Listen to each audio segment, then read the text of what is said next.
Hello there, all you wonderful people trying to make it through the school year like I am. I hope you are all having a great week. I know that for me and many school districts around, it's been kind of a tough year. Um, the dreaded phrase staffing shortages. We all know that that has made things really difficult. So I just wanted to let you know I'm thinking of you. I stand with you and I feel you. Let me know in the comments. I'm getting like this little notice about my audio. Let me know in the comments. Can you hear me okay? All right. And also, let me know where you're watching from. I had these Facebook Lives planned for before break, and I ended up getting sick. And it wasn't COVID, but it was one of those things that takes a long time to get over. So I'm glad to be feeling healthy, and I hope that you guys are all healthy out there too. So let me know in the comments. It takes a minute for it to come through so I can see them. But if you can hear me, all right, awesome. Thank you, Shauna or Shanna, watching from home. I hope you're cuddled in and comfy.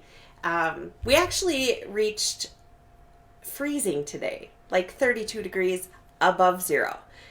Joanne in Janesville, you might be able to relate. We've had like 35 below wind chills and stuff a lot the last couple of weeks. So it's been a little bit terrible with the weather here.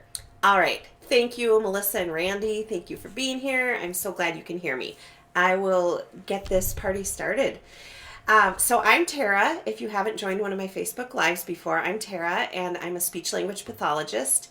I create resources and materials for parents and educators of young children with autism. And I love doing little series of Facebook Lives to kind of just get some information out there. I've been doing this a long time, and I had a lot of people, mentors, and people teach me along the way, and I just like to share what I know and what has worked well in my classroom.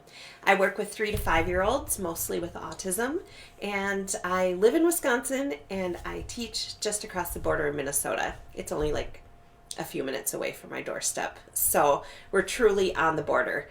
Let me know, you guys are telling me where you're from. Let me know what your role is. Are you a parent, a grandparent, an educator, an SLP, OT, gen ed, special ed? What else am I forgetting? A para, other related service. Let me know what you guys do out there and what you hope to get from this. Are you hoping for something to implement in your own home? Or are you hoping to get ideas to help your students at home? All right. Hi, Heather from New Jersey and Jennifer from Southeast Texas. That sounds a lot warmer than where I am. Melissa's an SLP. Welcome. All right. And Karen, Karn, behavior para. Awesome. And Pam, grandparent. I love seeing grandparents here. It's so awesome. Hey, Chris, my hometown buddy. All right, let's get going. I don't want to waste your time. I want to give you a ton of value in a short amount of time because I know we're all busy. So, visual schedules at home. 3 ways to improve transitions. But I also added in, if you read the blog, 3 tips to get visual schedules going. So we'll start with that. First, the big thing you're going to want to do is to choose pictures. And I know for parents sometimes it's overwhelming. Like, for those of us that have been doing it a long time like me, we say, well, use a visual schedule. Well, if I backtrack and I think of someone that's maybe not in the field of special education, that can be really vague and really overwhelming. Think if you just typed in visual schedule in Google, all of the information you'd get. So I think at the young age especially, we need to hold their hand and help them to figure out what is a visual schedule. How would I even make it? And then support them. I like to tell the parents of the children in my class, like, I'll help you get this started. Send me a list of pictures you need and I will print them off. So we're going to take that barrier away of finding a printer, laminator, and all that. And so oftentimes I will if they're ready to go with it, I'll print it off. And so when I'm starting to teach them, like, okay, what else can you use to find pictures and supplement what we've already made? You can take pictures for one. I don't have that on this list, but if there's a park that a child likes to go to or a certain store, take a picture of it and print it, and you can add that to the visual schedule. So, choosing pictures. I'm going to show you a few options. We all know what Google Images are. And so here you'll see, let me go back to Google Images. All you need to do is go to Google and then you type in what you're looking for. So here, let's say mom and dad are saying, okay, we need a good brushing teeth picture. And let's say they don't have one to take, they don't want to take their own picture. They just want to use one that's already online. So any of these, you can just take the image and print it off, and you can use either some packing tape or a laminator to laminate the picture, slap some Velcro on back, and there you go. So Google Images are a great way to start. Here's another option for those of you that haven't heard of Smarty Symbols. Smarty Symbols are an online resource where you can search and find these pictures that are, they call them line drawings, and so they're kind of like little cartoons. And so here you'd have this whole database that the parent could go in the search window and just print exactly, or search for exactly what they need. So they need a picture of store, bathroom, swing, TV, iPad. They could search in here and find what they need. They can also search for some pre-made things where they could just print those off that other people have made.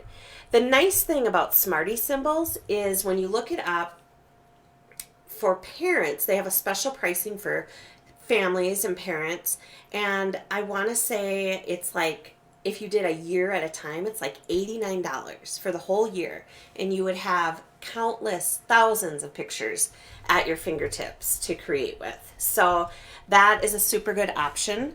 Another option that we all know, those of us in education, is Boardmaker, and those are the symbols that we're used to seeing. Let's see if it'll show it here. So Boardmaker is the one that used to be the only option, and now there's a lot of different options like Smarty Symbols. I've heard that a lot of people really like using Smarty Symbols, and they also like using lesson pics, which I'll pull up. Oh my gosh, I'm back. Are you here? Is anyone here? I am so sorry. I have no idea what happened. I'm trying to show you something and then my entire screen is black. So let me know if you're back. Oh my gosh. This has been the weirdest week, and it's only Tuesday, and I think with Jason being in the hospital and everything is thrown off, it figures, right? Just like we do in the classroom, we're just going to roll with it. So I am not going to try to pull up my internet to share my screen and show you, but in the comments later, I will link Smarty Symbols and lesson pics and all those things for you. So let's just move on and knock on wood, okay? So the first thing you're going to want to do is either help the parent choose pictures or you go ahead and print them for them. All right. Carefully turning to the next page here. Alrighty. Daniel, thank you for waiting for me. I really, really appreciate it. All right, the second thing you're going to want to do is assemble the schedule. And even if you do this for the parents that you work with, it's really good to kind of show them how they can do it on their own too. Hey, Sophie. Sophie works with me, so she has seen these before. So I'm just going to come to the full screen here so I can show you. But if you've heard me talking, you know these are my favorite. Using the pencil pouch, because then you can store all of the pictures that you need inside. And so here, all you need and all the parents need, grandparents, whoever, is a pencil pouch and a strip of Velcro across the front of it. And then you can put all the pictures inside. You can laminate a sheet and store all the extra pictures in there so they're easy to reach into and grab. And so these work so well. And so when teaching parents, you can let them know, buy something simple like this, or you can just laminate a piece of paper. Better if it's like cardstock or a file folder or something, but laminate that. You can have it going vertical or horizontal, and there you go. And so Taylor said, I love that you don't put every picture for the schedule that you have. You always show 2 or 3 at a time. And for me, working with 3 and 4-year-olds, like, they don't understand most of my students don't understand a whole big list yet. Maybe when they're in elementary or at some point they'll get there, and that's awesome. But starting with, I'll tell you this, when you're just starting with 1 is really good. And I'll talk about that a little bit when I talk about the 3rd tip. But anyway, I love something simple like this. It can be inexpensive, easy to grab. Like, don't make it more than it needs to be. So you can use real pictures, or you can use any of these kind of cartoon pictures. I do have, I'll mention later, in my visual support starter set, I have just a little set for home and school to get started, which would be a nice way to just kind of get parents going. There's a little explanation in there too, so you can feel free to send that home. And anyway, so you help them choose the pictures, or they do it on their own, especially when they're a go-getter. And then you decide what kind of schedule is going to be easiest to use at home. And this story isn't about necessarily schedules, but it's a little bit more about using a textbook, but kind of the same thing with parents. When I was in Russia in 2015 and 2016, Terry, who I co-teach with, she and I went to Russia together to model and teach their teachers how to use all the strategies for working with young children with autism. And one parent came in, or a mom and a dad came in, and they brought a little sheet and they said, our doctor wrote a prescription for PECs, but we don't know what it is. And to me, that really spoke of kind of that disconnect. Like, the doctor probably thought, well, everyone knows what this is. Like, I do this all day, and I say I use PECs. And the parents had it written down, and they didn't know what that was.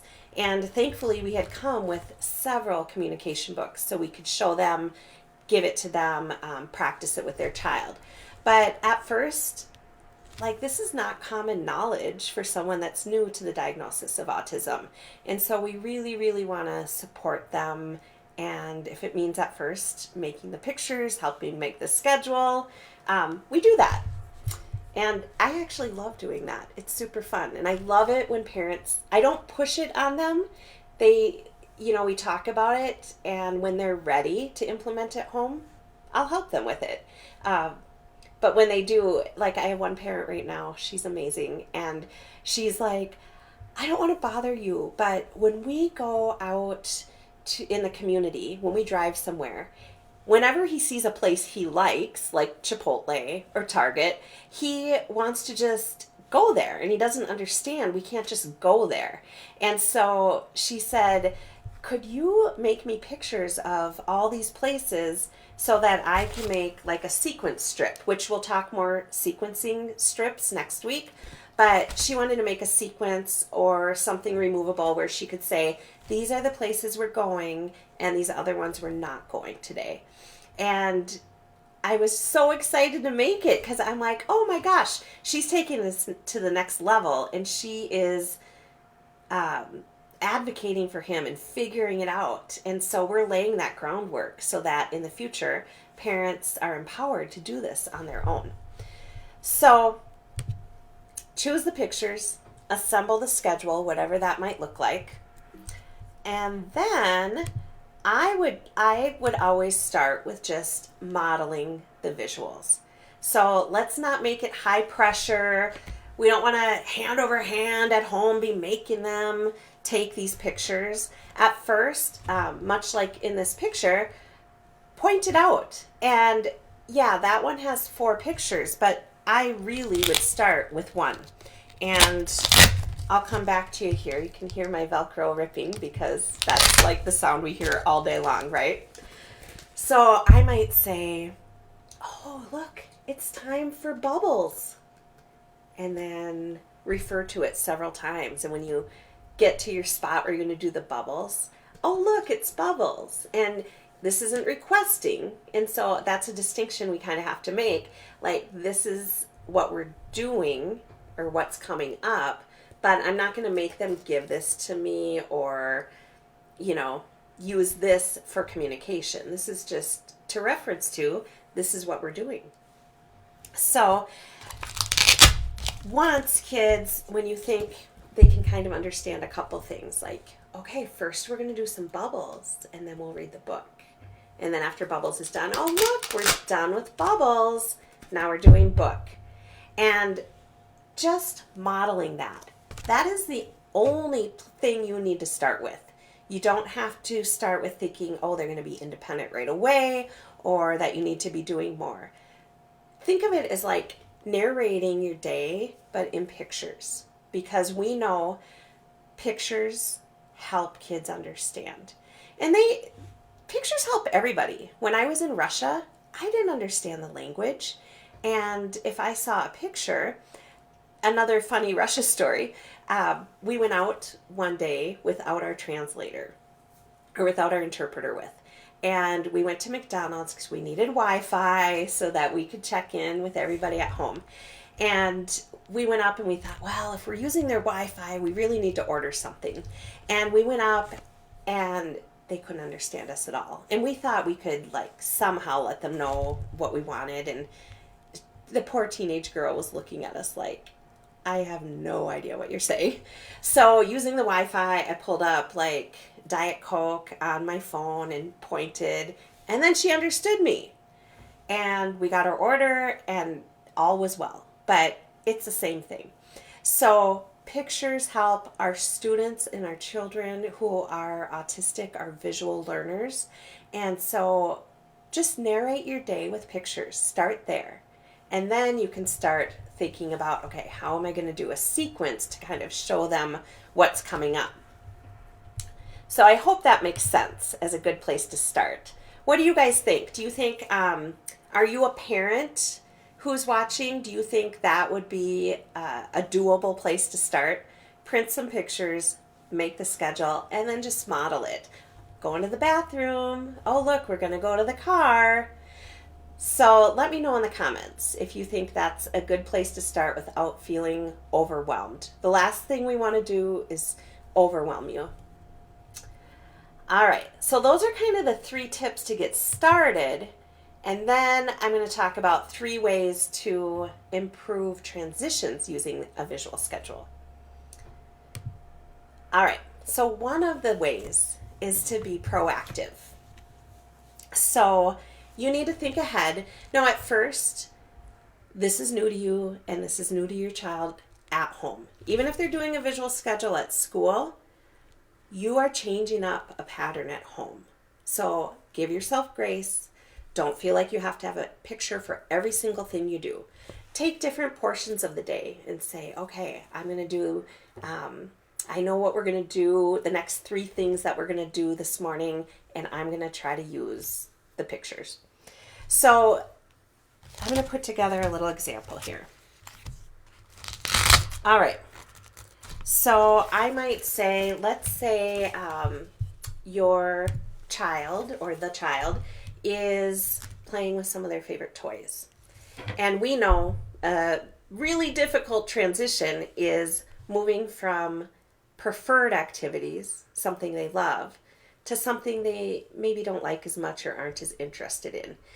Leaving favorite things is so hard for everybody. But when you have a child who has communication delays and really likes their routine and plays maybe repetitively, it's harder to give those things up. Um, if we're saying, all right, we're going to be all done, and we kind of explain it with just words, we kind of sound like the Charlie Brown teacher, blah, blah, blah, blah, blah. And so the pictures are going to help us start to bridge that gap with understanding. So I'm going to get a little kitchen timer. They do have time timers out there, but I find when I'm teaching this, having the beep, unless your child hates the sound of a beep, then you would want to avoid that. But having a kitchen timer where you can put in 3 minutes, let's say. So I would say, okay, 3 more minutes with your cars, then lunch. And whether this is the only picture on here or we have these other ones to refer to also, that's okay. But I would bring the timer over so they get used to seeing it. 3 minutes, then lunch.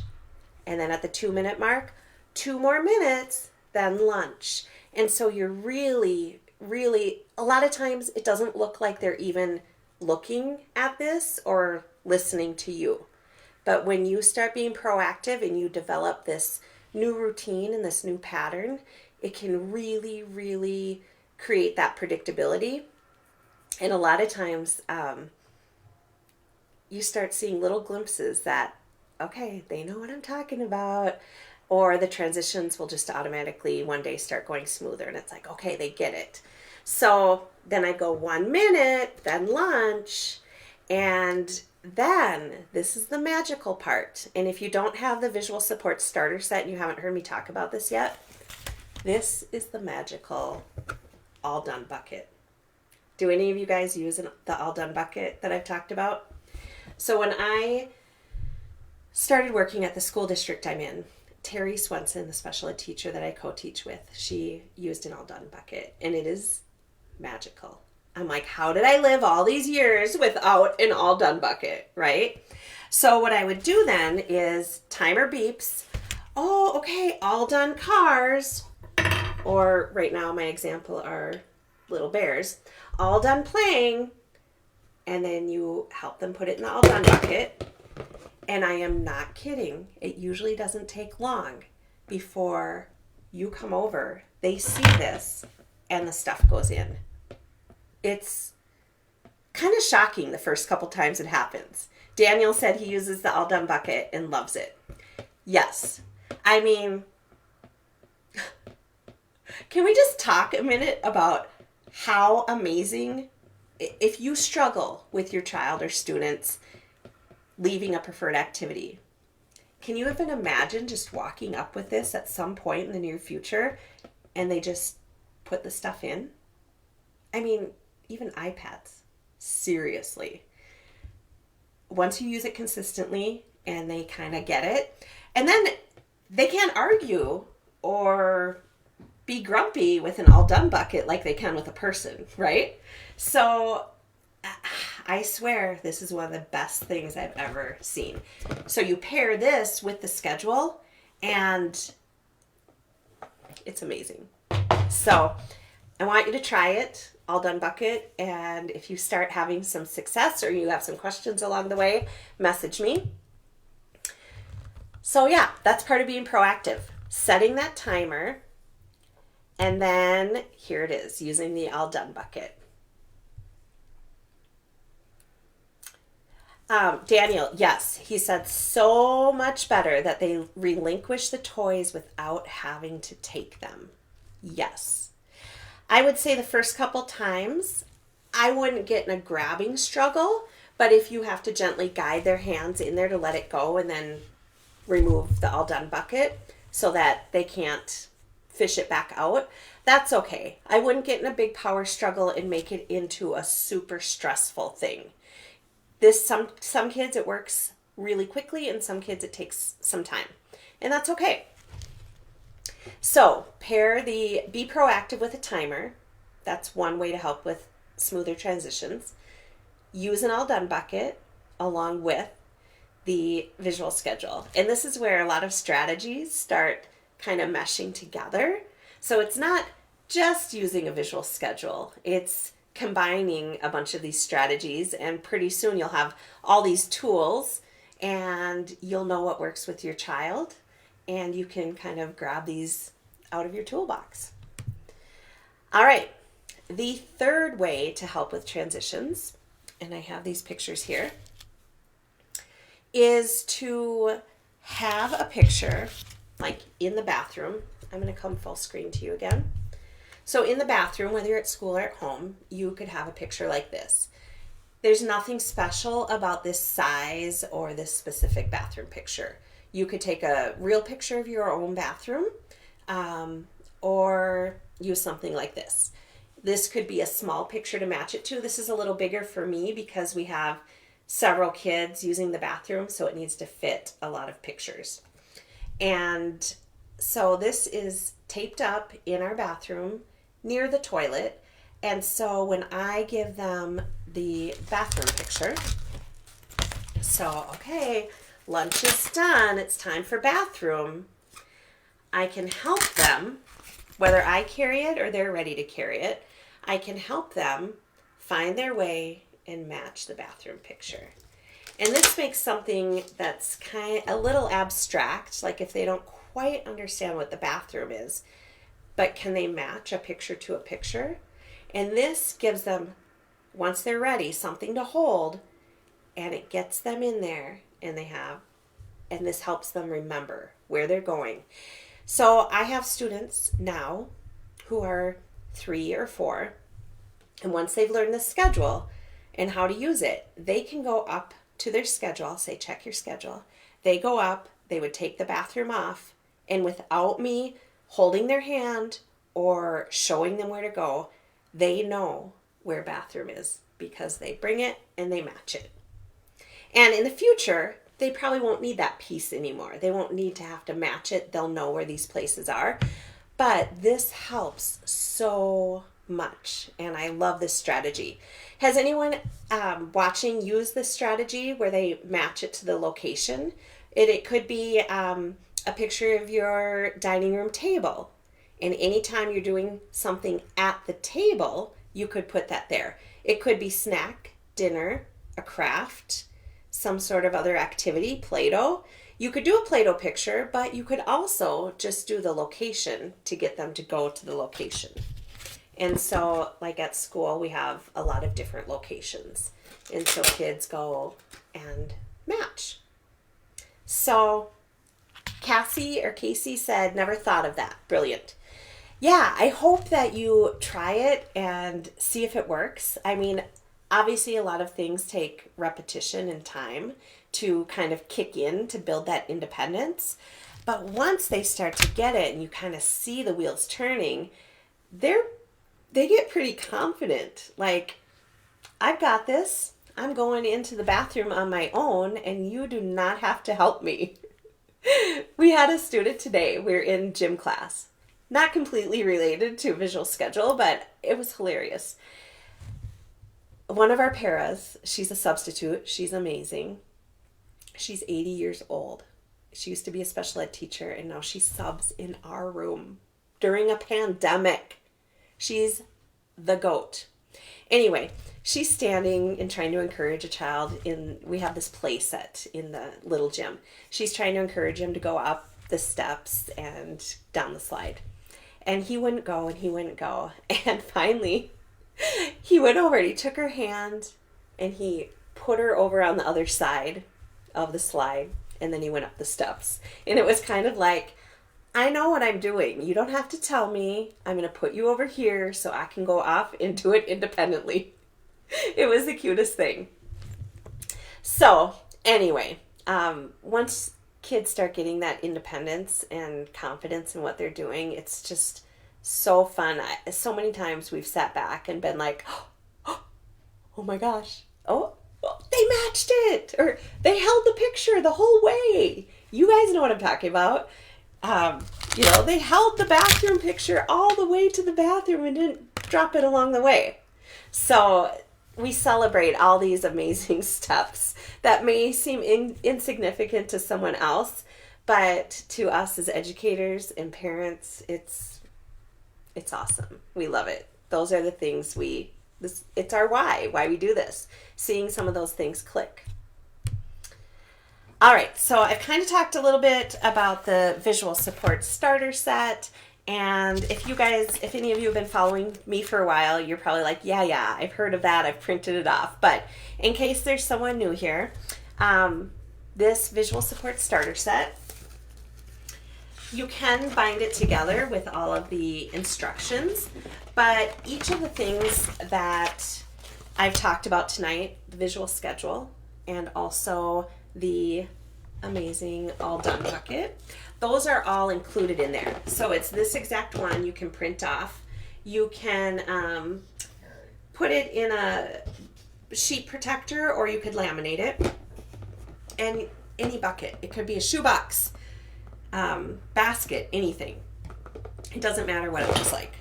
And there are some other strategies in here too. And so if you're reading about one and you're going, okay, I see in the starter set there's a weight mat. Tara, how do I use that? Let me know and DM me and I'll be happy to answer that. Christy said, I had one kiddo go over and find the eat picture and show it to the class bunny when he wouldn't eat his broccoli and he was holding it up to his mouth. OMG. That's like the cutest thing I've ever heard. That's awesome. Melissa, where do I get the starter kit? Okay, so you can go to www.autismlittlelearners.com/visuals. VISUALS. See if I can spell. Visuals. And I will, right when I'm done here, I'll put the link in the comments. And I'll just show you, here's a couple other things that are in there. I'm going to move my thing here. All right, so there's the all done bucket. There's also the weight mat, and you guys let me know if you need, if you'd like me to go over. Actually, I'm going to let you in on a little secret. Is it February? Beginning of February, I'm going to be doing a webinar or like a master class, and I'm going to talk in depth about each and every one of these strategies in the visual support starter set, because I feel like I talk about them a little bit here and there, but I wanted to do like a longer session, like 40 minutes, where I talk about each of these and how to use them. So it's the all done bucket, the weight mat, which is another miracle strategy, the star chart, the visual schedule, and then adapted books. They're one of my very favorites. So we'll talk more about adapted books, and the First Then board. Something else that's new, I now have certificates of completion, or like a certificate of attendance, for anyone that comes and watches these Facebook Lives. And so I have one for tonight, and I will post the link down in the comments right when I'm done here. I'll stay on for a minute here. Does anyone have a quick question for me? Put myself back up here. So, while you're thinking, next steps would be to sign up for the visual support starter set if you don't have it yet. I